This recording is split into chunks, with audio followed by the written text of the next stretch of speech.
nggak cross apapun.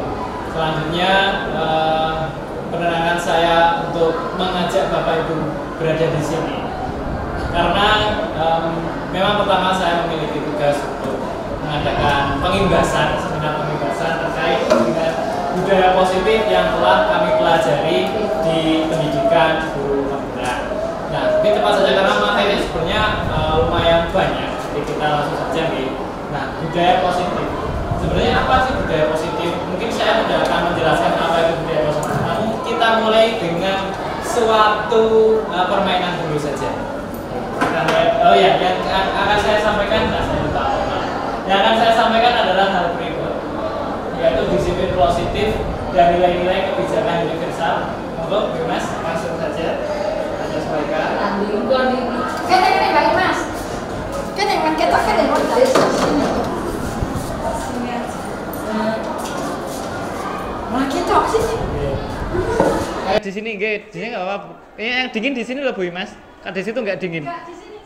Oh, kalau di sini dingin. J. Nah, di situ dingin. Nah. Oke, kita lanjutkan. Jadi yang pertama nanti saya akan menyampaikan disiplin positif dan nilai-nilai kebijakan universal. Apa itu ya nanti saya sampaikan. Kemudian apa itu motivasi, apa itu hukuman, apa itu penghargaan dan juga restitusi dan juga keyakinan kelas. Nah, mungkin istilah-istilahnya asing-asing semua nggih. Nah, ini memang biar Bapak Ibu penasaran. Lalu restitusi yang versi 5 posisi kontrol dan restitusi yang versi segitiga restitusi. Nah, ini nanti apa? Nah, kita tidak usah memberikan ini, kita mulai dari permainan dulu. Yaitu permainannya adalah bukalah tangan Anda. Nah, monggo ibu-ibu berpasangan. Nah, mencari pasangan masing-masing. Nah, mencari pasangan. Wah, ini Bu Ngatini ada. Oke, mungkin jarak jauh. Permainannya adalah berpasangan. Yang kedua, kepalkan salah satu tangan. Nah, jadi tentukan siapa yang akan mengepalkan salah satu. Bisa yang sebelah utara, barat atau timur. Siapa yang mengepalkan? Nah, nanti bergantian. Yang satu mengepalkan. Nah, instruksi permainannya adalah bayangkan. Nah, bayangkan yang mengepalkan tangan itu membayangkan. Yang dikepalkan itu adalah sesuatu yang sangat berharga dan yang di dalam ini, yang di dalam kepalan tangan ini adalah sesuatu yang berharga dan kita tidak mau memberikan kepada siapapun karena itu saking berharganya untuk hidup kita. Nah, misalnya gitu, suamiku, anakku atau apa, monggo, okay. Nah, lalu tugas teman yang tidak mengepalkan tangan, nah tugasnya adalah yang B ini. Kalau yang A itu kan tugasnya yang mengepalkan menjaga. Oke. Nah, yang B ini yang agak susah ini. Mencoba bisa segala cara membujuk, memarahi, memberi uang bahkan sekalipun agar temannya yang mengepalkan tangan itu tadi membuka kepalanya. Ngaten nggih, paham nggih? Jadi pokoknya kepalan ya, kepalan membuka genggaman, genggaman. Nah, membuka genggamannya. Nah, kalau bisa berarti sukses, kalau misalnya tidak bisa gitu pun nggak apa-apa. Ngerti nggih? Paham? Waktunya cuma 30 detik, hanya 30 detik. Kalau bisa membuka kepalanya teman, membuka kepalan teman, membuka genggaman teman, sukses. Kepalan tangan. Kepalan tangan. Oke. Kepalan tangan rekan. Nah, Emang ini bisa memaksa? boleh memaksa, boleh memaksa. Oh, tapi ampun sentuhan fisik. Memaksanya lisan. Oke, jadi kan membujuk, menghargai, mengintimidasi. Nah, maksimal menggeliti. Ya, kalau mau memaksa maksimal menggeliti. Menggeliti itu maksudnya menggeliti kata-kata apa menggeliti tenanan? Ini loh, Pak Irfan. Ini kita. Nah, menggeliti anu yo. oh ya, mungkin menggelitiknya kata-kata mungkin ya. Ya, pokoknya kita nggak usah fisik aja, nggak usah fisik. Pokoknya verbal. Nek fisik nanti ndak, kasihan Bu Imas nanti kalau. Nah, mungkin ujung-ujung lahir mungkin. Mbak Imas langsung melahirkan. Ya, monggo saya hitung ketiga 1, 2, 3 guys. 1, 2, 3.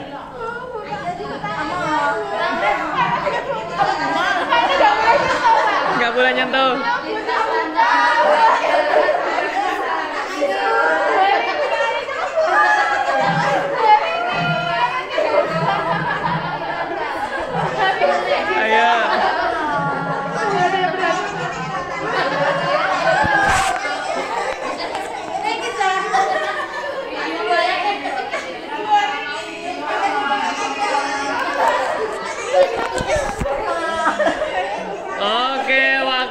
Habis 30 detik, ada yang sukses membuka genggaman tangan rekannya? Tidak ada yang sukses. Oke. Oke, tepuk tangan semuanya. Ya, oke. Sempat dulu loh dia di Oke. Nah, sekarang kita lanjutkan ibu-ibu. Sekarang pertanyaannya, hasil permainannya. Apakah ada yang sukses? Tadi tidak ada. Tapi pertanyaannya, mengapa?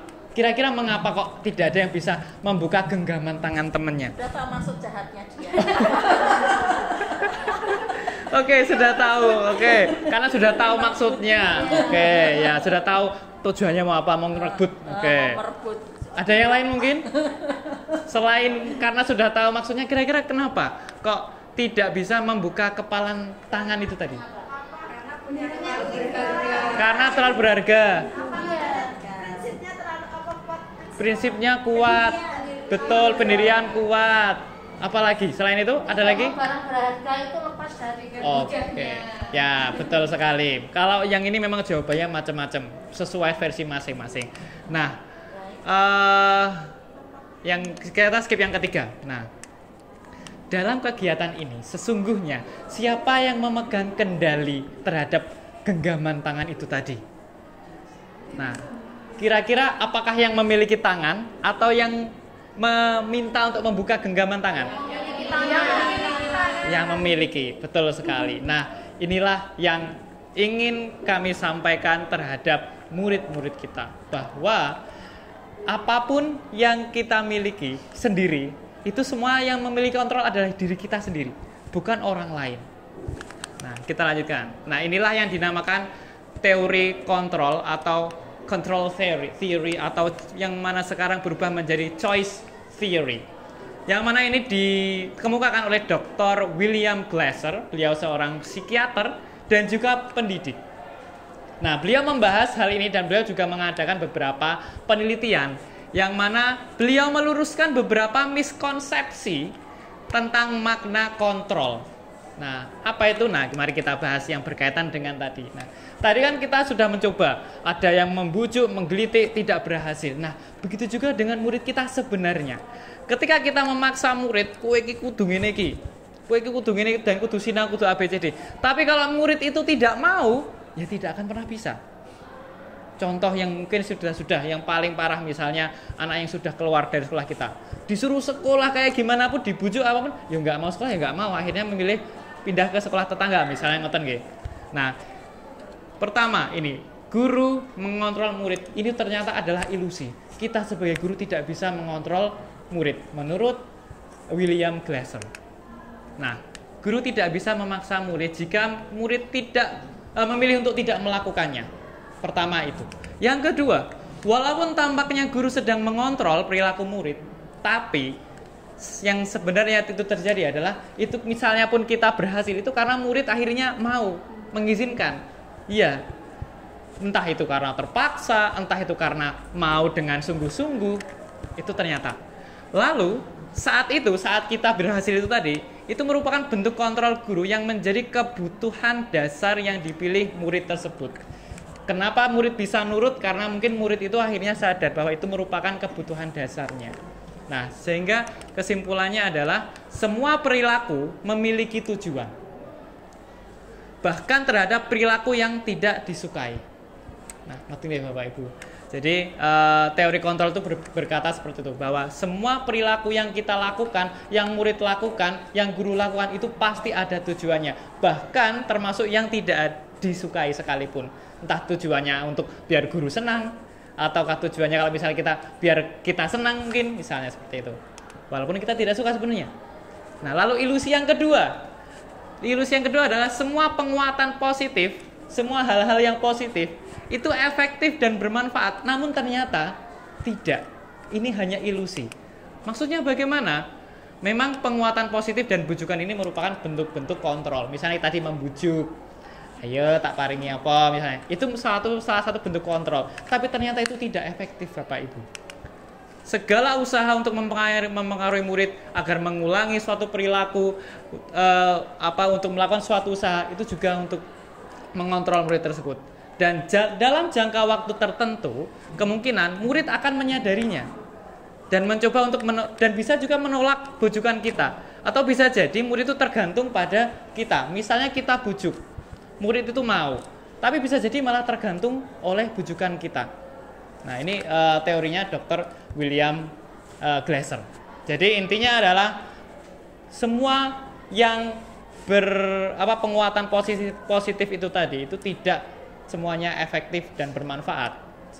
Seperti yang kita coba tadi, tidak ada yang berhasil walaupun dengan hal yang positif. Bahkan diberi uang sekalipun tidak akan melepaskan genggaman tangannya.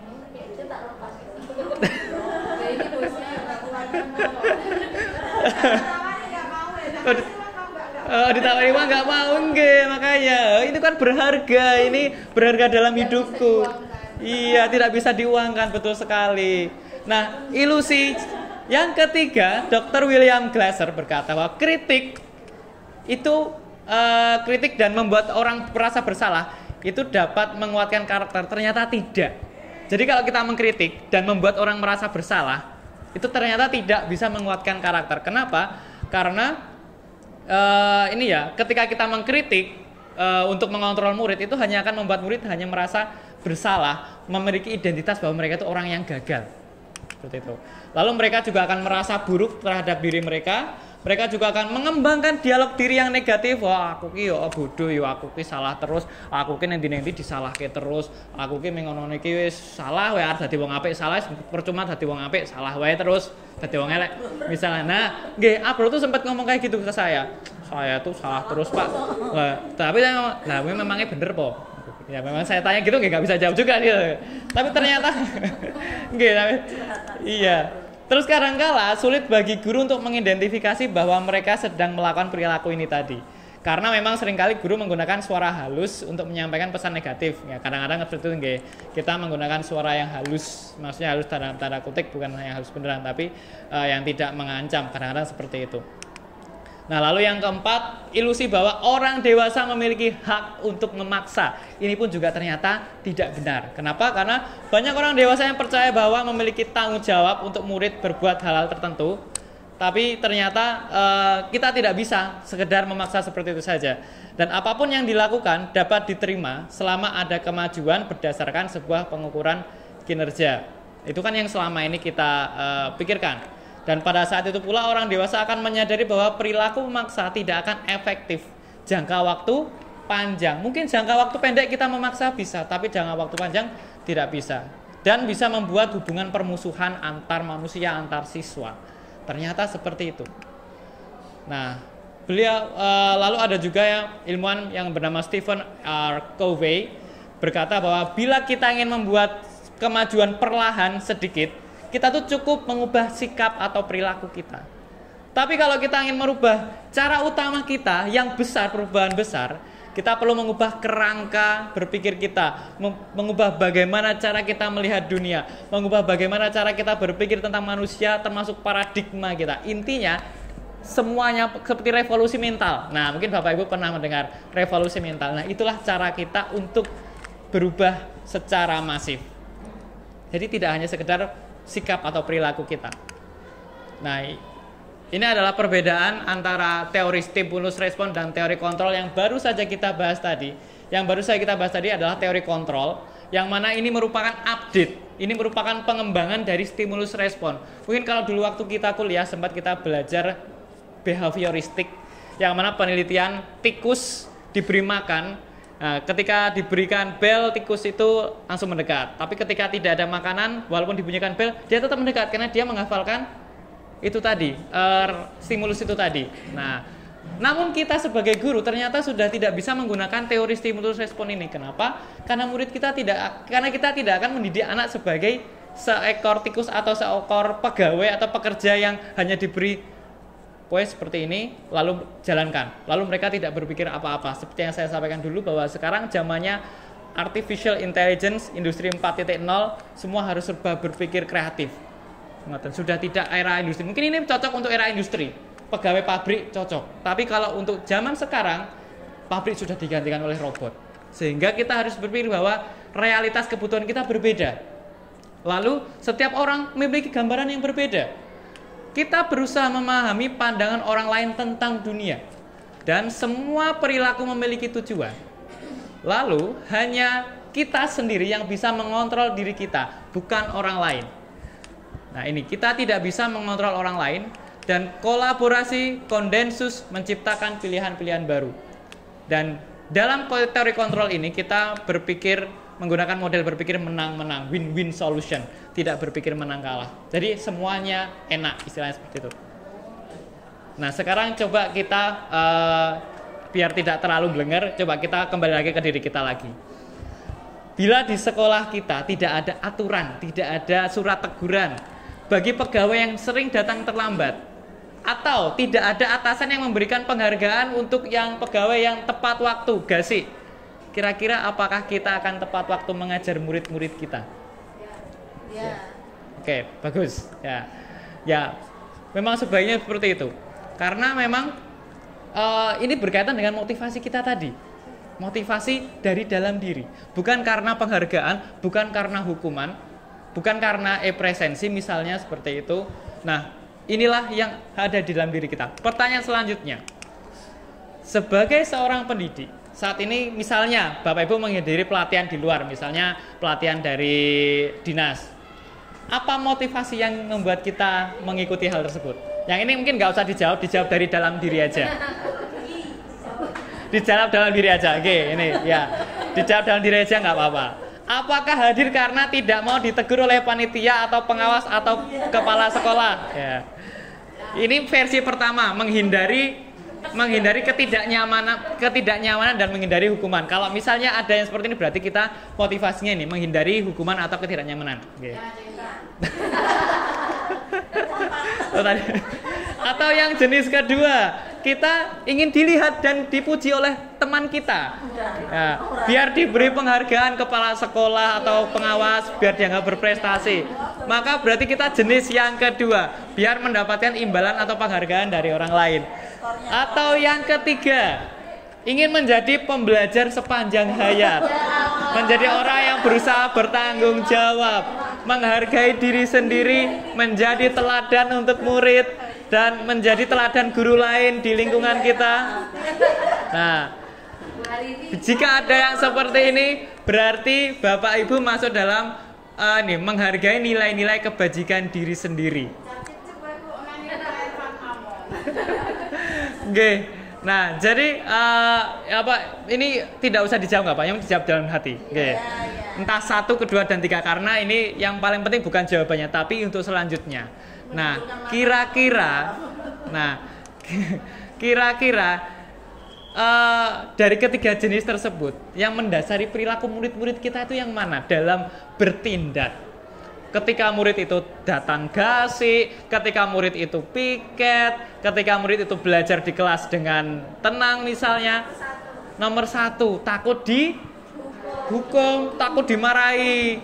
Mungkin ada juga yang pengen dipuji guru, ada, nggih. Tapi yang ketiga ya mungkin ada tapi masih minoritas. Nggih, betul sekali Bapak Ibu. Nggih. Apalagi kalau kita udah pasang tampang serem. Oh, kamu ngapain? Nah, misalnya murid langsung. Wah, misalnya kata Riko ya.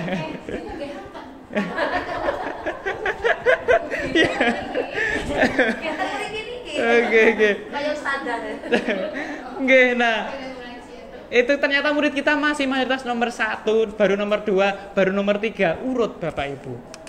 Nah, selanjutnya, strategi apa yang selama ini kita pakai untuk membuat murid kita itu berbuat baik? Aturan. Mungkin ada lagi yang lain. Nasihat. Ada lagi yang lain mungkin?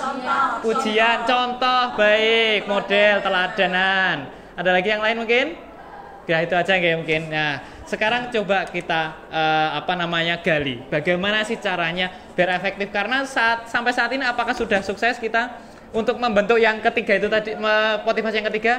Belum, mayoritas masih ke 1, baru kedua, yang ketiga masih minoritas. Nah, bagaimana caranya biar kita sukses membentuk yang ketiga, motivasi yang jenis ketiga?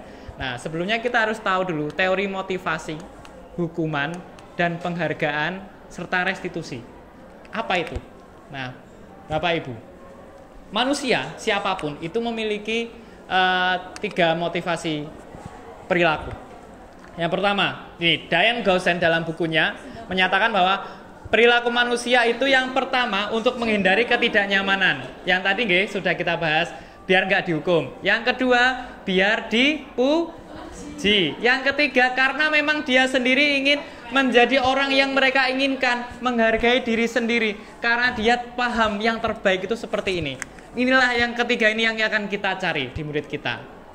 Nah, motivasi, 3 jenis motivasi ini apa yang sudah ada, dan kita mengharapkan yang ketiga ini yang menjadi dimiliki oleh murid kita.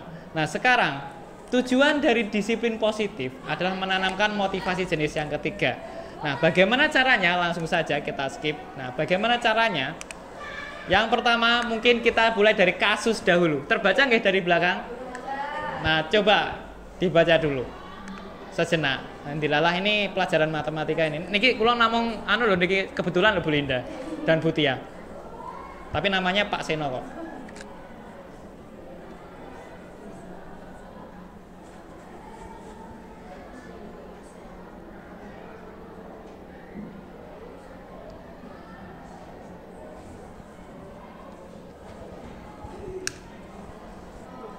Nah, sampun nggih. Jadi anaknya intinya mboten belajar serius lalu dihukum di depan kelas sambil memegang hidung dan diketawai teman sekelas. Ini Pak Seno kok, Bu Linda dan Bu Tia, bukan Bu Linda dan Bu Tia. Bu Linda dan Bu Tia enggak kayak gini. Apakah Bapak Ibu setuju dengan Pak Seno? Tidak setuju. Kenapa kira-kira? Mempermalukan, menjatuhkan mental, tidak mendidik karakter, betul, mengajari anak bully. Yang kedua, kira-kira itu tadi termasuk hukuman atau konsekuensi? Hukuman, betul sekali. Kenapa kok hukuman? Karena ditetapkan oleh satu pihak. Betul, karena ditetapkan oleh Pak Seno saja. Si Iva tidak tahu sebelumnya. Lagi pun nyicil ngertos materi ini. Nggak apa-apa. Nah, Bapak Ibu, sekarang kita lihat perbedaan hukuman, konsekuensi, dan satu lagi yaitu restitusi. Nah, apa itu restitusi? Nah, nanti. Yang jelas hukuman itu nih menyakitkan. Kalau konsekuensi memang sesuatu harus terjadi sesuai kesepakatan. Kalau restitusi itu pilihan. Kalau hukuman tidak nyaman jangka panjang, kalau konsekuensi jangka pendek nggak nyamannya, restitusi menguatkan murid untuk jangka panjang. Ketiga, hukuman itu korban mendapatkan keadilan. Kalau konsekuensi, korban bisa diabaikan. Tapi kalau restitusi, korban mendapatkan ganti. Kehukuman murid merasa tersakiti, konsekuensi anak dibuat tidak nyaman, tapi tidak tersakiti. Kalau restitusi, murid mendapatkan penguatan. Lalu ini hukuman pasif agresif, konsekuensi hanya bertahan dalam waktu pendek, kalau restitusi masalah terpecahkan. Nah, ini perbedaan hukumannya dan konsekuensi ini, ya kan? Hukuman sistem tidak berjalan bila murid tidak takut. Jadi kalau hukuman jelas murid tidak takut, tetap dia akan ngeyel. Tapi kalau konsekuensi ini memerlukan monitoring dan supervisi terus-menerus dari guru. Walaupun kalau misalnya ngeyel ya nggak jalan juga. Tapi kalau restitusi, murid belajar bertanggung jawab atas perilakunya. Nah, ini adalah perbedaan hukuman, konsekuensi, restitusi. Intinya, jika perbedaan hukuman dan konsekuensi yang jelas adalah yang disampaikan Bunda dari tadi, hukuman itu sepihak. Sebelumnya tidak ada kesepakatan. Monggo Pak Untung. Saya lagi-lagi loh Pak. Nah, hukuman itu satu pihak, tidak ada kesepakatan sebelumnya. Sedangkan konsekuensi, kita sudah ada kesepakatan. Nanti bagi yang misalnya nggak pakai seragam, silakan nanti menulis atau mungkin apa misalnya. Tapi kalau hukuman nggak, ujuk-ujuk nggak pakai seragam, silakan kamu melakukan apa gitu. Itu hukuman. Dan yang misalnya kalau misalnya hukuman dia konsep dirinya itu buruk, konsekuensinya konsep dirinya baik, tapi restitusi kuat. Intinya yang hukuman itu sebaiknya kita hindari, namun kita masih bisa menggunakan antara konsekuensi, syukur-syukur, restitusi. Nah, ini yang idealnya. Jadi ini yang bisa kita gunakan sesuai dengan fleksibel sesuai kondisi. Nah, sekarang kita ini contoh yang lain perbedaannya hukuman, konsekuensi dan restitusi. Kita lanjut aja. Nah, sekarang coba kita tes bersama. Kira-kira hukuman atau konsekuensi? Hukuman atau konsekuensi? Hukuman, ternyata konsekuensi. Karena apa? Karena dia terlambat, masih ada hubungannya. Yang namanya konsekuensi itu biasanya yang dilakukan siswa itu masih ada hubungannya dengan kesalahannya. Karena kesalahannya terlambat, maka dia mencatat saya tidak akan terlambat lagi 100 kali. Ngoten nggih? Nah, jadi cirinya sekolah itu. Lanjut. Kalau ini hukuman atau konsekuensi? Lari karena terlambat. Hukuman atau konsekuensi? Hukuman. Karena apa? Terlambat tidak ada hubungannya dengan lari. Karena ini terlambatnya terlambat sekolah, bukan terlambat yang apa? Ini ya, ini kan terlambat sekolah, ngoten nggih. Jadi ini hukuman karena nggak ada hubungannya. Lalu membersihkan coretan yang dibuatnya di meja tulis. Konsekuensi, betul, karena salahnya dia sendiri. Betul. Lalu murid diminta push up karena tidak menggunakan masker.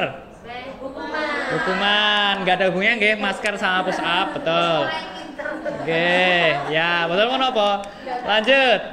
Menggantikan kertas tugas teman yang coret-coret. Konsekuensi, betul, karena dia mencoret-coret. Betul. Berjemur karena ngobrol. Hukuman, betul. Oke, lanjut. Telanjang kaki karena tidak pakai sepatu hitam. Nek di murid kita malah seneng kan nyeker nggih. Konsekuensi ini termasuk hukuman karena warna sepatu tidak ada hubungannya dengan telanjang kaki. Karena ini kan berkaitan dengan warna, bukan karena sepatunya ketinggalan. Nah, lanjut. Berdiri mengangkat kaki satu karena tidak bisa menjawab pertanyaan. Hukuman, jelas. Oke, lanjut. Membersihkan tumpahan meja karena tersenggol. Konsekuensi sanksi, betul. Terus kehilangan 10 menit istirahat untuk mengerjakan tugas karena terlambat 10 menit. Ya, betul, karena telat 10 menit dia selesainya mundur 10 menit. Betul, konsekuensi. Ini sama, kedobel. Monggo. Nah, kalau ini agak susah ini.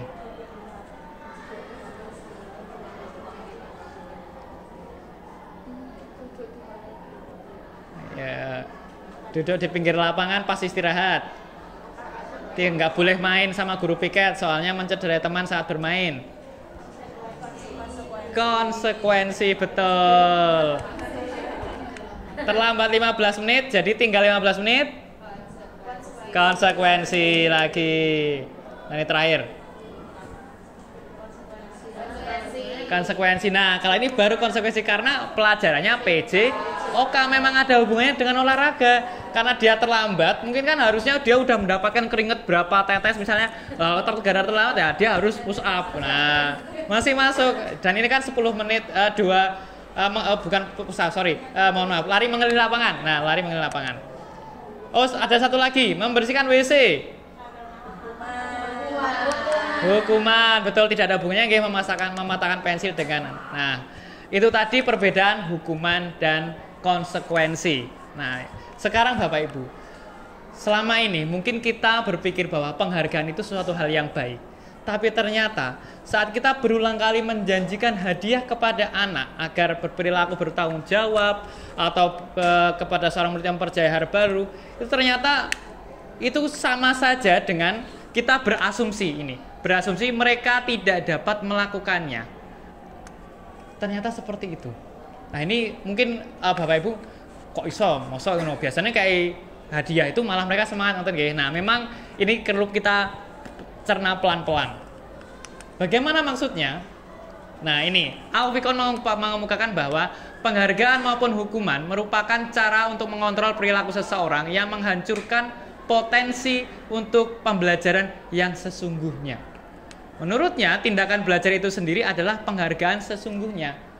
Nah, penjelasannya bagaimana? Nah, kita lihat. Nah, ini ya hasil pengamatan Alfikon tentang tindakan memberikan penghargaan yang ternyata nilainya sama dengan menghukum seseorang. Nah, kita lihat. Pertama, pengaruh jangka pendek dan jangka panjang. Penghargaan itu efektif jika kita untuk jangka pendek. Tapi kalau jangka panjang ternyata tidak efektif. Lu kuali ini. Ya, maksud saja. Jadi kalau misalnya kita menggunakan penghargaan lagi dan lagi, maka orang tersebut akan bergantung oleh penghargaan. Ketika tidak ada penghargaan, dia akan berhenti. Jika kita tidak mendapatkan penghargaan untuk melakukan sesuatu yang baik, maka kita senantiasa berharap terus seperti itu. Ini nggih penelitian Alfikon. Lalu selanjutnya betul sekali Bu hari ini. Kuncinya adalah ikhlas. Ini mau nanti akhir ya udah kesepil duluan ini. Cocok sekarang guru penggerak. Oh, gitu cocok lagi. Penghargaan itu tidak efektif Bapak Ibu ternyata. Kenapa? Karena penghargaan adalah suatu benda yang kita inginkan, yang diinginkan. Itu yang dibuat dengan persyaratan. Hanya jika seseorang melakukan hal ini, maka kita baru mendapatkan penghargaan. Nah, wah ini kuali meleh nih. Jika saya mengharapkan suatu penghargaan dan tidak mendapatkannya, maka saya akan kecewa. Dan kemungkinan di lain waktu kita tidak akan sekeras sebelumnya. Karena apa? Wes kecewa dulu Bapak Ibu. Allah paling yo ora entuk meneh. Akhirnya kita jadi nggak mau belajar. Gara-gara apa? Tidak mendapatkan penghargaan. Jika kita memberikan seseorang penghargaan untuk melakukan sesuatu, maka kita terus-menerus penghargaan itu jika kita ingin meneruskan perilaku yang kita inginkan. Nah, contohnya ini, orang yang berhenti merokok atau berusaha diet itu kemungkinan besar tidak akan berhasil kalau hanya karena penghargaan. Misalnya ibu-ibu diberi semuanya, gue nek diet tak kayak iki. Nah, berarti hanya karena itu tok gitu. Kemungkinan besar ya, bukan berarti tidak akan berhasil. Nah, tidak pernah kan kemungkinan besar ya, betul. Rasa diet. Nah, penghargaan itu juga merusak hubungan Bapak Ibu.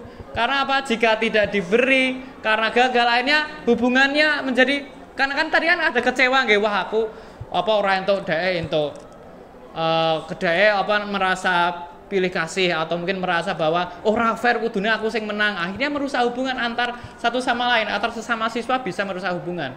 Seperti itu. Nah, seperti ini kan kita cepet aja karena materinya masih banyak. Nah, bisa menciptakan persaingan dan menciptakan kecemasan juga Bapak Ibu. Dan mereka juga percaya bahwa tidak memiliki kesempatan untuk mendapatkan penghargaan akan berhenti mencoba. Terutama untuk anak-anak, misalnya kita memberi penghargaan untuk anak-anak yang memang posisinya di bawah untuk mapel kita, itu pasti mereka wis pesimis duluan. Biasanya saya ngentuk ya minggu-minggu wae sikae gitu. Akhirnya dia dia lost gitu, is lost wae lah karena aku nggak mungkin, wis ora mungkin aku entuk hadiah saka Pak Guru Bu Guru karena dia sudah merasa biasanya bijiku elek. Akhirnya dia malah down, tidak berusaha maksimal. Penghargaan juga mengurangi ketepatan. Berdasarkan hasil riset, pernah mencoba segerombol anak laki-laki berumur 9 tahun. Ketika mereka diberikan penghargaan, mereka malah lebih banyak salahnya dibandingkan dengan anak yang memang tidak diberi penghargaan sama sekali. Kenapa? Yang dipikirkan anak bukan malah bagaimana aku biar bisa fokus, tapi apa? Bagaimana caranya biar aku mendapatkan hadiah. Akhirnya tidak fokus. Ternyata seperti itu Bapak Ibu. Nah, penghargaan juga mengurangi ketepatan karena ini juga sama. Penelitiannya ketika anak diberi permen ternyata kata-kata yang diingat itu malah lebih sedikit seperti itu. Jadi dari kesimpulan ini, nah penghargaan juga menurunkan kualitas juga Bapak Ibu. Kenapa? Lagi-lagi anak tidak fokus dengan apa yang dilakukannya. Penghargaan mematikan kreativitas. Kenapa? Karena motivasinya adalah nomor berapa tadi? Berarti kalau penghargaan motivasi nomor 2. Kalau 1 hukuman, takut dihukum. Nomor 2 biar dipuji, kan penghargaan nggih. Nomor 3 ikhlas dari diri sendiri. Nah, ini juga mematikan kreativitas. Kenapa? Akhirnya anak hanya belajar karena biar diberi sesuatu.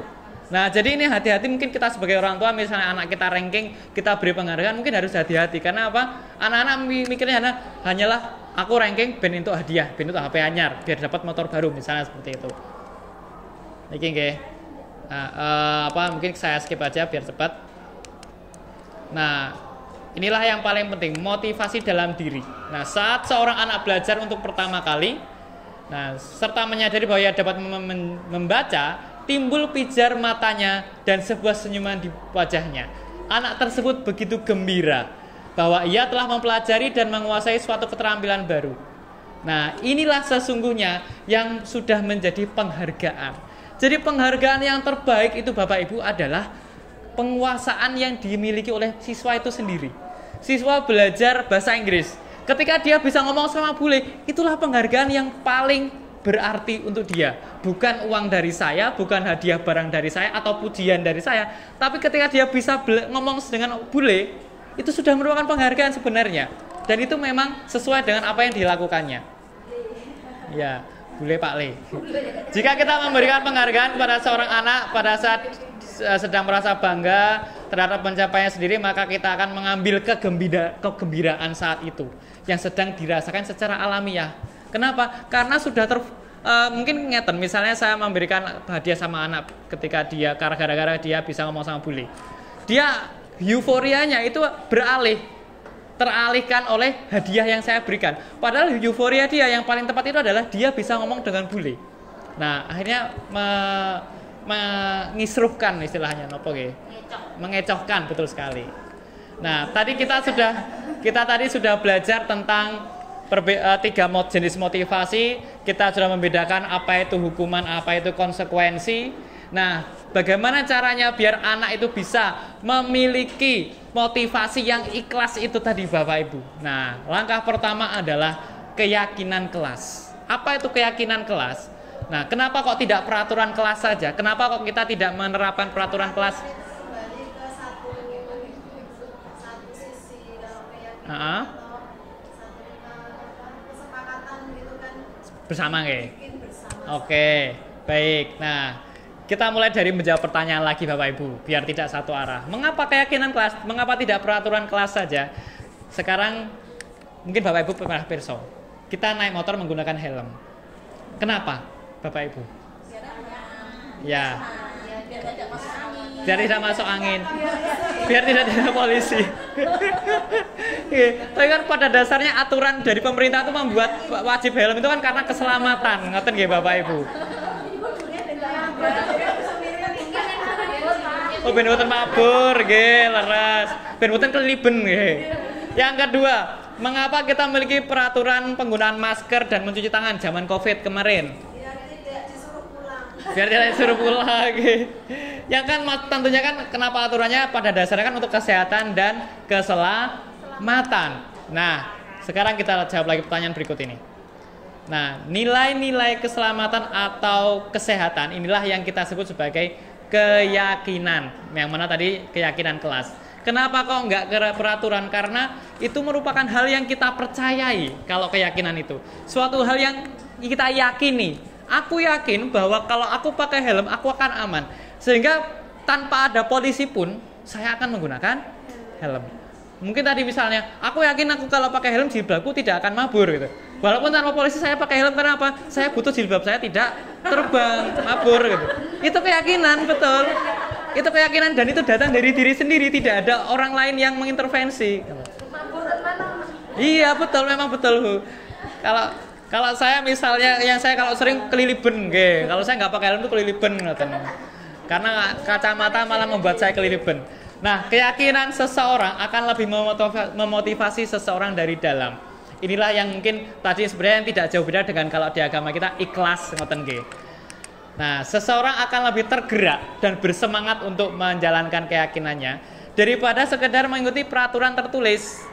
Gitu Bapak Ibu, kalau misalnya hanya aturan di sekolah pakai helm, di jalan harus pakai helm, tapi kalau kita tidak meyakini ya susah kalau tidak ada peraturan, tidak ada polisi. Seperti itu. Nah, murid-murid pun juga demikian. Mereka perlu mendengarkan dan memahami arti sesungguhnya peraturan yang diberikan. Apa nilai-nilai kebajikan di balik peraturan tersebut dan apa tujuan utamanya. Inilah yang murid-murid kita perlu tahu. Makanya tadi mungkin peraturan itu bagus, tapi yang lebih bagus lagi adalah keyakinan. Murid paham kenapa harus melakukan hal seperti itu. Dan murid yang tidak memahami tujuan mulianya, jadi tidak tertarik. Atau mungkin takut sehingga sekedar mengikuti aturan-aturan aja. Nah, sekarang kita ke langkah selanjutnya. Setelah Pak, yang nggih? keyakinan itu masih ada tambahannya itu. Oh, nggih. Kan nilai-nilai yang menunjukkan keyakinan yang pada akhirnya menjadikan kebiasaan. Betul.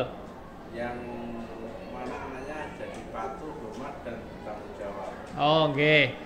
Jadi nggih. Jadi betul sekali. Memang sebenarnya itu kebiasaan memang bisa masuk Pak Untung. Jadi ini bukanlah satu-satunya cara, memang membiasakan. Nah, kebiasaan itu juga bisa digunakan untuk mengontrol itu tadi. Tapi memang Kalau kebiasaan itu kan biasanya kan ada faktor eksternal, ngoten ya Pak Untung. Tapi kalau misalnya ini nilai-nilai ini kan suatu hal yang harapannya itu datang dari dalam diri sendiri. Tapi sebenarnya masih sinkron dengan hal ini. Lalu kita lanjutkan. Nah, langkah selanjutnya setelah anak-anak kita itu memiliki keyakinan, langkah selanjutnya adalah restitusi. 5 posisi kontrol. Jadi sebenarnya langkah yang terbaik itu kan restitusi ya Bapak. Tadi kan ada konsekuensi, hukuman, dan restitusi. Nah, restitusi. Tapi sebelum kita masuk ke restitusi itu bagaimana caranya? Nah, itu nanti di akhir caranya. Kita ketahui dulu bahwa kita dalam menjadi guru itu ternyata ada 5 posisi yang selama ini mungkin kita pernah melakukannya. Apa itu 5 posisi? Pertama, penghukum. Apa itu penghukum? Ketika kita seorang penghukum itu bisa menggunakan hukuman fisik maupun verbal. Oke. Lalu orang-orang yang menjalankan posisi penghukum senantiasa mengatakan bahwa sekolah memerlukan sistem atau alat yang dapat menekan murid-murid lebih dalam lagi. Guru yang menerapkan posisi penghukum akan berkata contohnya, patuhi aturan saya atau awas, kamu selalu saja salah, selalu pasti yang terakhir selesai. Nah, guru seperti ini senantiasa percaya bahwa ada satu cara agar pembelajaran bisa berhasil, yaitu cara guru tersebut. Nah, contoh lain lagi. Nah, contohnya ini, penghukum biasanya seperti ini, nggih. Melakukan ini bisa dengan berkata terlambat lagi, pasti terlambat lagi, selalu datang terlambat. Kapan bisa datang tepat waktu? Nah, lalu sekarang coba kita bertanya pada diri kita. Kita refleksi. Kalau misalnya kita menjadi murid yang seperti itu, ketemu guru seperti itu, kalau pas kita terlambat, bagaimana perasaan kita? Pastinya menjadi bisa marah. Kalau tidak marah bisa jadi dendam, dan bisa jadi setelah kembali duduk mungkin bisa melakukan hal-hal yang tidak baik untuk pelampiasan seperti itu. Nah, kalau ini parah banget ya, kalau yang ini sampai menggores mobil dengan paku. Kali ini versi ekstrim, kalau sekolah kita nggak ada. Sekolah kita alhamdulillah baik-baik. Nah, contoh videonya seperti ini. Contoh guru sebagai penghukum. Sayangnya speakernya kurang banter ya.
Ya, itu tadi kalau misalnya penghukum itu cara. Jadi lebih ke pokoknya kamu tuh salah dan menggunakan hukuman itu tadi. Nah, monggo Bu Dian. Nah, sekarang coba kita mboten napa-napa, monggo nggih. Nggih, mboten napa, memang jangan ditinggalkan yang di kelas nanti, ndak kasihan. Yang selanjutnya yang posisi kedua, kan tadi penghukum nggih. Sekarang yang kedua yaitu pembuat merasa bersalah. Nah, ada guru yang selalu berusaha menjadi pembuat merasa bersalah. Apa itu? Pada posisi ini biasanya guru bersuara lebih lembut. Nah, pembuat rasa bersalah akan menggunakan keheningan yang membuat orang lain merasa tidak nyaman, bersalah, atau rendah diri. Kata-kata yang keluar biasanya, ibu sangat kecewa sekali dengan kamu. Nah, itu ya. Berapa kali Bapak harus memberitahu kamu ya? Gimana coba kalau orang tua kamu tahu berbuat begini ya?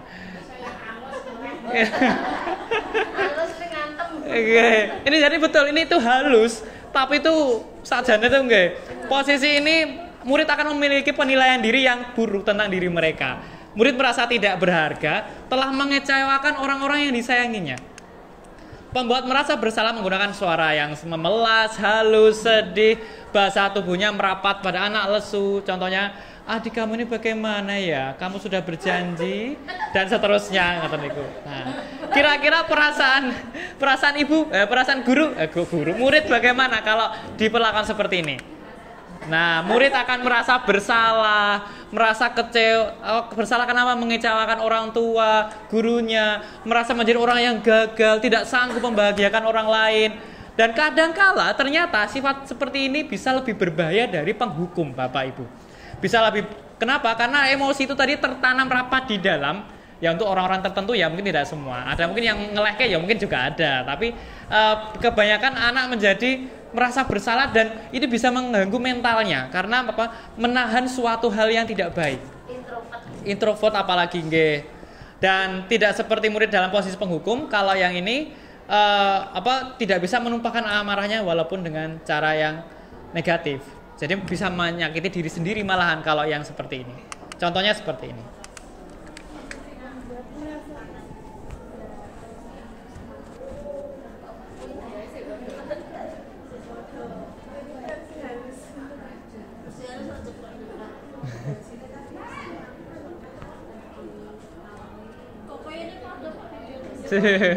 Yang awal memang sama.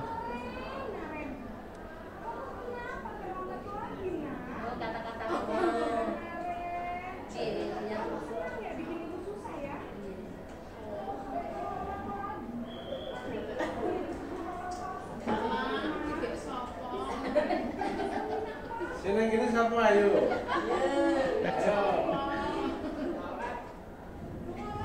Sing pada dipikir siapa bunga gini?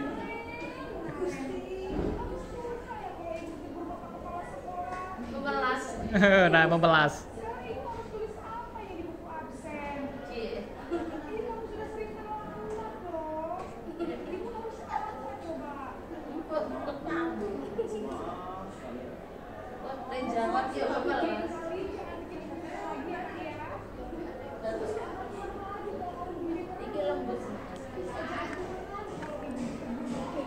Nah, lebay.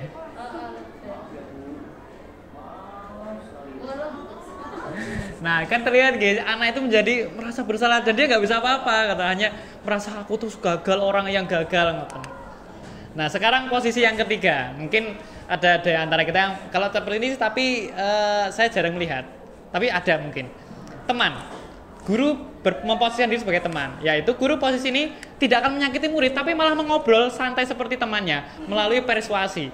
Posisi teman pada guru ini bisa negatif ataupun positif. Positif kenapa? Karena hubungan guru dengan murid bagus. Tapi negatif kenapa?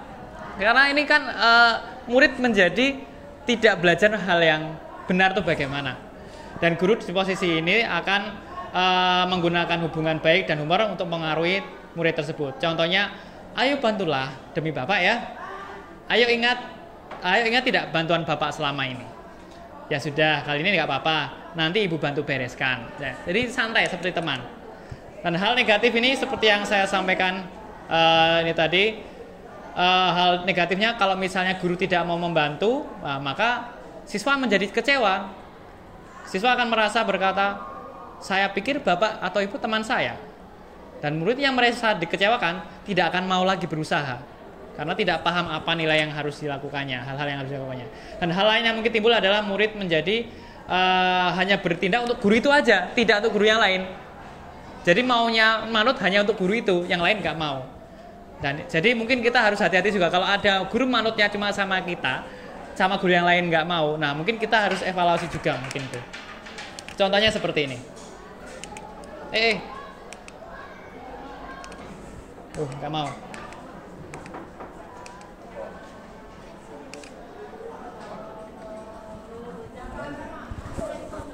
Ya, yang bagian awal selalu sama. Saya percepat aja mungkin. Nggak bisa ya.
Nah, ini kalau teman jadi terlambat ya udah di absen nggak ditutup, nggak dihitung terlambat. Tapi kalau misalnya guru itu akhirnya menghitung terlambat, ya anak itu akhirnya kecewa jadi pun kapok. Nah, itulah negatifnya dari menjadi posisi teman ketika murid itu bersalah. Nah, sekarang yang pemantau keempat, ada 5 nggih, ini yang keempat pemantau. Memantau kan berarti mengawasi nggih, dan pada saat kita mengawasi kita bertanggung jawab atas orang-orang yang kita awasi. Posisi pemantau ini kan berarti kita menggunakan aturan sebagai konsekuensi. Nah, jadi kita menggunakan konsekuensi tadi Bapak Ibu. Dengan menggunakan sanksi atau konsekuensi, kita bisa memisahkan hubungan pribadi kita dengan murid sebagai seorang yang menjalankan posisi pemantau. Pertanyaannya yang biasa dilakukan adalah, apa peraturannya? Apa yang telah kamu lakukan?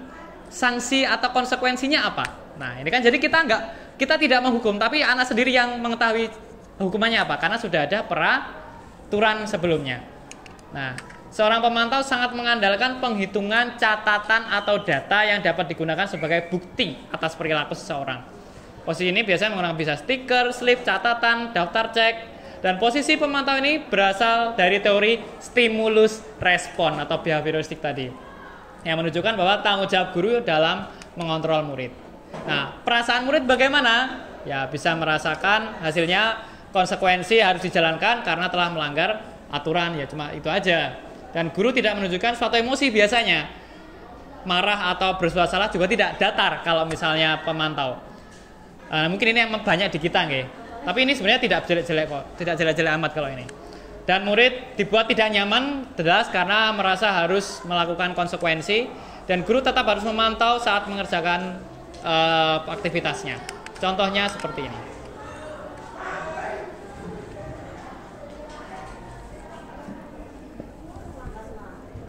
Terlambat lagi. Pengen papatnya telat. Kalau restitusi itu dilaksanakan, kira-kira peraturan bisa dibuat atau enggak? Tetap dibuat, Pak. Tetap dibuat. Nanti dalam implementasinya seperti apa kalau kita pakai restitusi itu? Nanti setelah ini Pak, itu nanti saya bahas. Nanti. Berarti skor barang punishment nggak berlaku. Nah, itu berlaku, tapi namanya bukan restitusi nanti Pak. Ada lagi nanti. Ini kan restitusi untuk menyadari kesalahannya. Betul. Oke. Jadi tidak bisa saklek menurut saya, tetap sesuai kondisi. Restitusi yang untuk solusi seperti apa? Dan nanti habis ini saya sampaikan. Nanti Pak. Karena ini kayaknya butuh tensi yang bagus. Betul, oke. Jadi memang tidak mudah memang.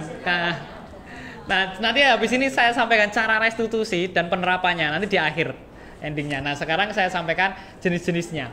Nah, kalau yang manajer, pemantau tadi kan, jadi bu gurunya kan nanyain cuma, oke, kamu datang jam berapa? Jam segini. Terlambat apa enggak? Terlambat. Berarti bagaimana? Harus ngapain? Ya cuma sekedar pemantau. Dan ini lagi-lagi, ini sebenarnya tidak salah, tidak jelek. Tapi hanya saja berarti kan murid harus ada aturan. Kalau murid tidak ada aturannya, berarti nggak bisa. Nah, yang terakhir ini Bapak Ibu, yang ideal yaitu manajer, yang ini berkaitan dengan restitusi. Manajer ini adalah posisi di mana guru berbuat sesuatu bersama dengan murid. Mempersilahkan murid mempertanggungjawabkan perilakunya. Mendukung murid agar menemukan solusi atau permasalahannya sendiri. Nah, ini kata kuncinya, sendiri. Jadi murid sendiri yang menemukan solusinya. Nah, ini nanti Pak Untung saya bahas nanti habis ini. Jadi memang manajer ini memang telah memiliki keterampilan di posisi teman atau pemantau. Nah, tapi bisa sewaktu-waktu kembali ke posisi yang tadi. Nah, namun bila kita menginginkan murid kita menjadi manusia yang merdeka, mandiri, dan bertanggung jawab, maka kita perlu mengacu pada restitusi. Nah, dengan kita menjadi manajer. Jadi bukan berarti terus kita ngasih tahu solusinya kamu harus gini, enggak. Tapi kita memancing, kita mengarahkan siswa biar mereka itu bisa mengetahui apa yang terbaik untuk dirinya. Nah, di manajer murid diajak untuk menganalisis kebutuhan dirinya maupun kebutuhan orang lain. Jadi yang ditekankan bukan kemampuan membuat konsekuensi, tapi berkolaborasi dengan murid. Contohnya, apa yang kita yakini? Nah, makanya tadi kan ada keyakinan kelas gitu. Siswa harus kita cek dulu apa yang kita yakini. Lalu kalau kamu meyakininya, kamu bersedia memperbaikinya enggak? kalau kamu memperbaiki ini, apakah hal ini menunjukkan apa tentang dirimu? Berarti kamu tuh salah apa enggak? Berarti kita nggak bilang kamu salah, tapi biar dia yang merasa sadar bahwa dirinya itu salah. Dan apa rencana kamu untuk memperbaiki hal ini? Nah, itu siswa sendiri. Guru hanya sekedar memandu saja. Nonton. Walaupun memang ini ya, tugas manajer ini bukan mengatur perilaku seseorang, dan kita hanya membimbing murid untuk mengatur dirinya. Dan seseorang manajer itu tidak memisahkan murid dari kelompoknya, tapi mengembalikan murid tersebut ke kelompoknya dengan lebih kuat. Tapi memang lagi-lagi ini fleksibel, Pak Untung. Jadi tidak terus saklek selalu seperti ini. Tetap ada posisi-posisi tertentu yang kita tidak bisa menggunakan hal ini. Nah, ini pada praktek sehari-hari kita bisa kembali ke posisi teman atau pemantau, karena posisi kalau misalnya murid belum siap melakukan restitusi itu bisa kembali. Lalu perlu disadari bahwa tujuan akhir dari 5 posisi ini adalah murid dapat menjadi pribadi yang mandiri, merdeka, dan bertanggung jawab. Nah, contohnya, apa yang akan dirasakan murid kalau misal kita melakukan restitusi? Tentunya kalau posisi kita pakai sebagai manajer, suara guru tulus, tidak pakai marah-marah, tidak pakai suara tinggi, dan kita fokus pada murid, bukan untuk membahagiakan orang lain.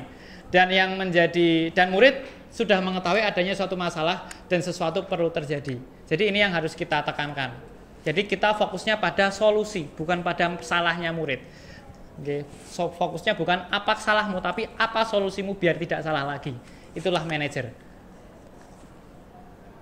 Nah, sekarang kita lihat contohnya. Ngaren lagi. Peng 5 oleh telat berarti. Nyabin perangkat. Masuk pantau.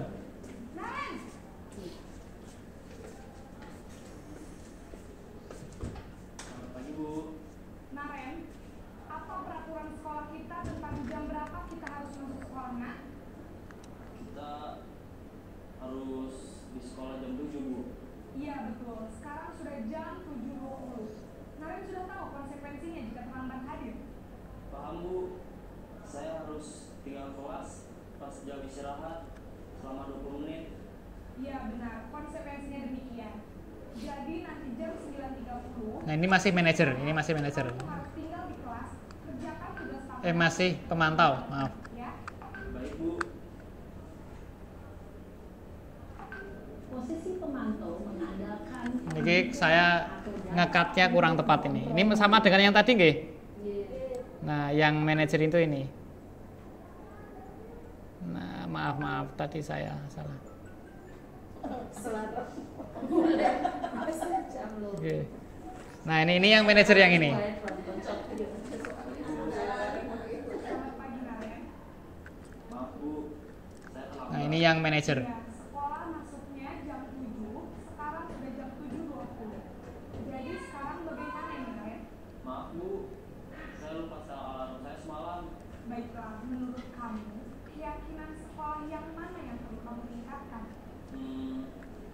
Menghargai diri sendiri dan orang lain mungkin ya, Bu.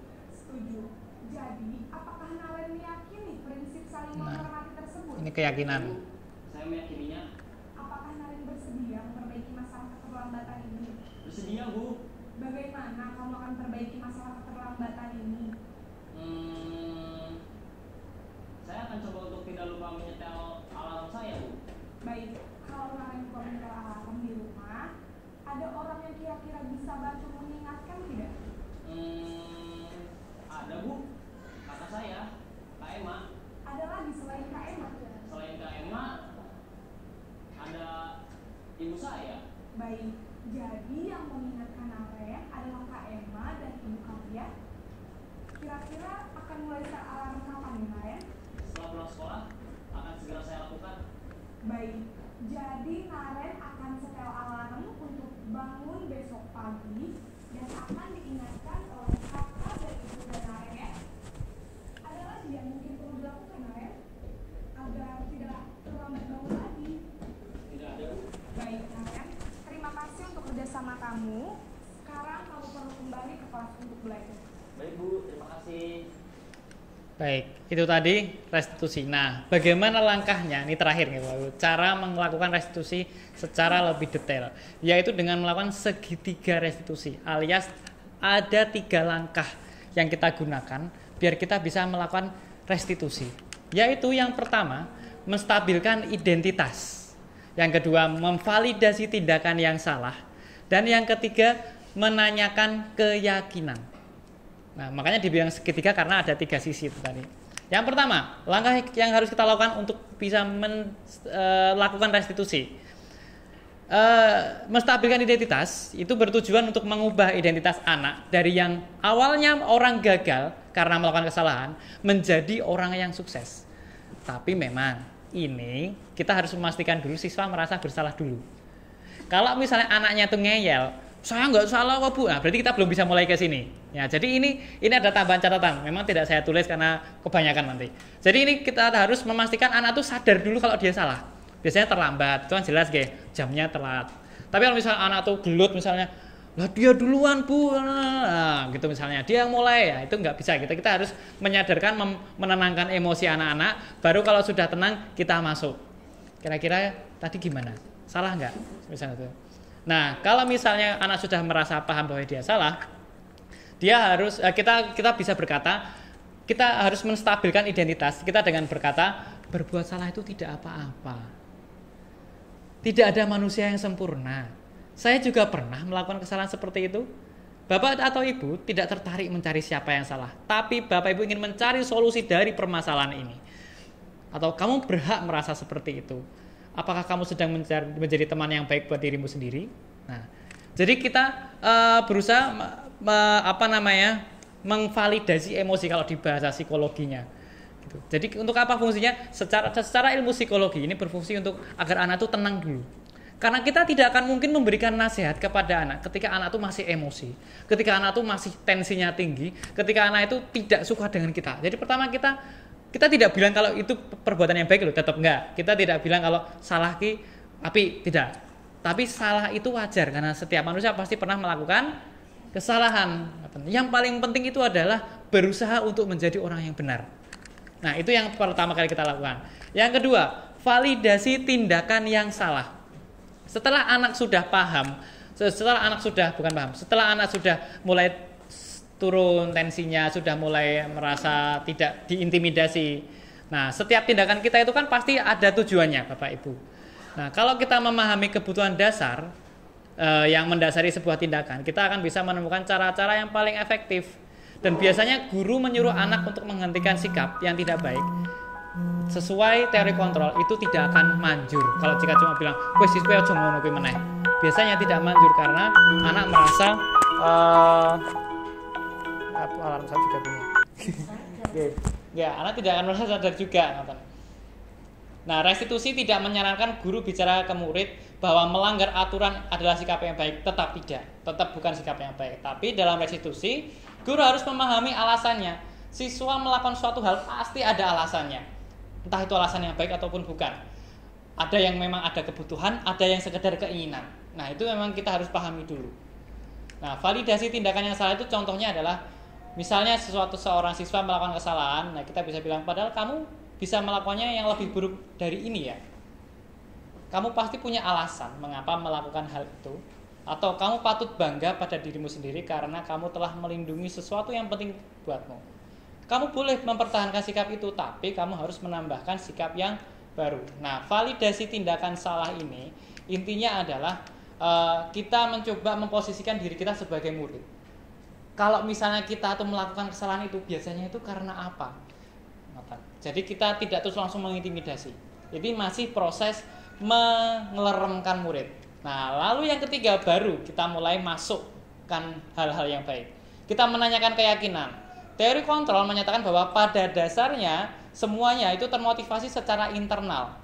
Ketika langkah 1 dan 2 tadi tercapai, maka anak siap untuk dihubungkan dengan nilai-nilai yang dia percaya, berpindah menjadi orang yang dia inginkan. Pertanyaannya yang bisa kita tanyakan adalah, apa nilai yang kita percaya sebagai kelas atau keluarga? Apa nilai-nilai umum yang telah kita sepakati? Keyakinan maksudnya. Apa bayangan kita tentang kelas yang ideal atau orang yang baik? Atau kamu mau nggak? Kamu mau jadi orang yang seperti apa? Nah, ini mulai kita memberikan hal yang baik. Nah, setelah ini barulah kita memasukkan hal-hal yang harus dilakukan agar siswa itu bisa menghindari kesalahan itu tadi. Oke. Jadi ini segitiga restitusi. Nah, ini sudah akhir slide. Nah, yang terakhir saya ingin berbagi hal yang sudah saya lakukan Bapak Ibu terkait restitusi ini di sekolah kita, karena memang ini salah satu tugas yang harus saya bagikan. Saya bukakan dahulu bukan film. Saya mohon maaf, ini belum saya masukkan ke PPT tadi. Guru penggerak Gina. Nah, ini saya rekam karena memang salah satu tugas saya. Nah, praktik segitiga restitusi. Di sini kesalahannya adalah ada 2 kasus.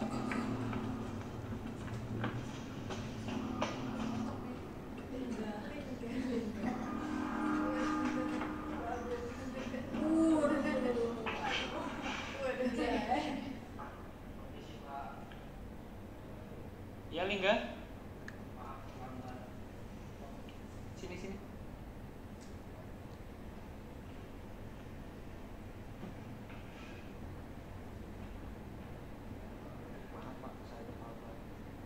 Nah, ini ceritanya anak langsung mengaku kalau salah. Lingga.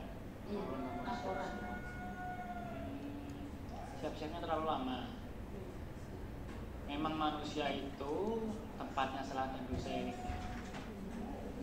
Tidak ada manusia yang sempurna. Ada manusia yang salah. Yang terpenting itu adalah bagaimana kita berusaha menjadi orang yang lebih baik, menjadi orang kamu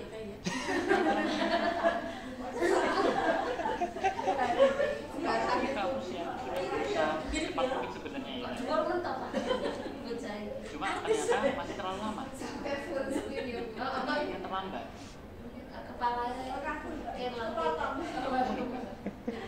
Penting nggak sih kita itu harus selalu disiplin? Nah, ini jadi tadi saya sudah pertama menstabilkan identitas. Saya nggak bilang kok kowe telat terus toh. Jadi saya bilang bahwa manusia salah itu biasa, manusia tempatnya salah dan dosa. Yang terpenting adalah kita berbuat yang berbaik. Kita berusaha agar selalu menjadi orang yang baik. Nah, lalu saya menanyakan, kamu tadi terlalu lama ya siap-siapnya? Ya Pak. Nah, itu masuk di fase yang kedua, yaitu validasi kesalahan.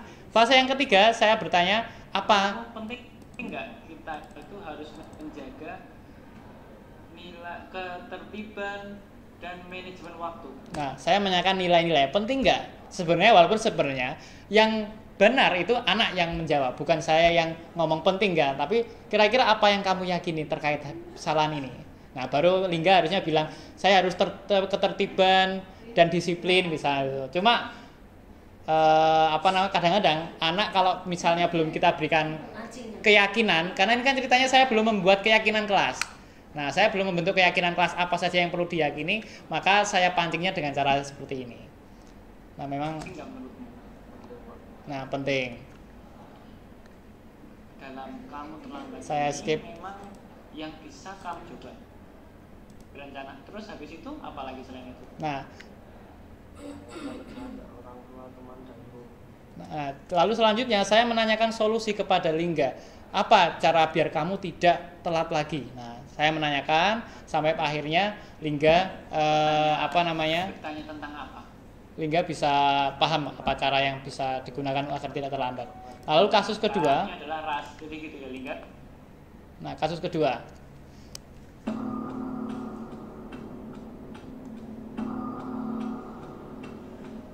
Lingga.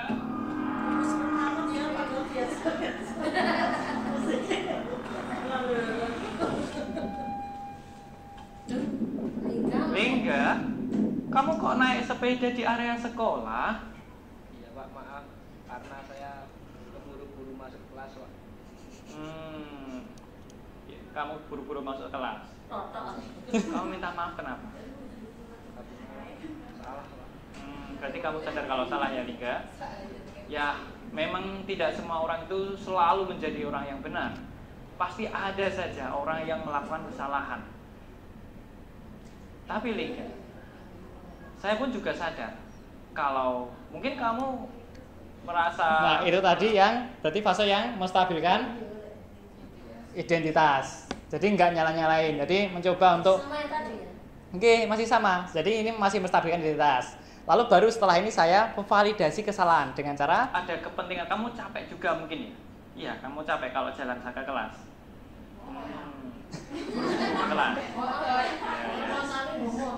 Jadi Lingga, saya mau Nah, setelah memvalidasi kesalahan, langkah terakhir adalah menanyakan keyakinan. Walaupun karena belum ada keyakinan yang disepakati karena ini kan dadakan kemarin. Jadi saya memancing. tanya deh satu hal. Saya tanya suatu hal. Nah, Kamu tadi menaik sepeda di area sekolah karena kamu buru-buru mau ke kelas, karena kamu capek. Saya mau tanya, sebenarnya menurutmu penting nggak sih kita itu menjaga nilai kesopanan di area dimanapun sebenarnya? Penting nggak menurutmu? Menurut kamu setuju nggak kalau kita itu dalam iya ini sudah sore jam 3 jam setengah 4 kalau nggak salah, sekitar setengah 4 okay. Nah jadi itu nggih. Ini lalu lanjutannya adalah mencari solusi, dan yang mencari solusi ya Lingga itu sendiri. Jadi saya hanya memancing kira-kira gimana biar besok kamu tidak naik sepeda lagi. Nah Lingga waktu itu solusinya ini. Selatanya mungkin ya. Oke. Kenapa kok nggak boleh? Ya biar kamu. Kenapa toh kalau misalnya mau pagi sekolah gitu. Dan kamu coba bayangkan. Kalau kamu bayangkan jadi guru, ketemu murid yang naik sepeda. Ya, oke. Nah, intinya nantinya Lingga memberikan solusi. Kalau dia mau tanya sama teman, kenapa toh kok nggak boleh pakai sepeda, terus diskusi dan lain sebagainya. Nah, itulah yang berkaitan dengan budaya positif, yang mana harapan saya tidak sekedar tugas, memang saya berharap juga budaya positif ini tumbuh di sekolah kita, Bapak Ibu. Amin.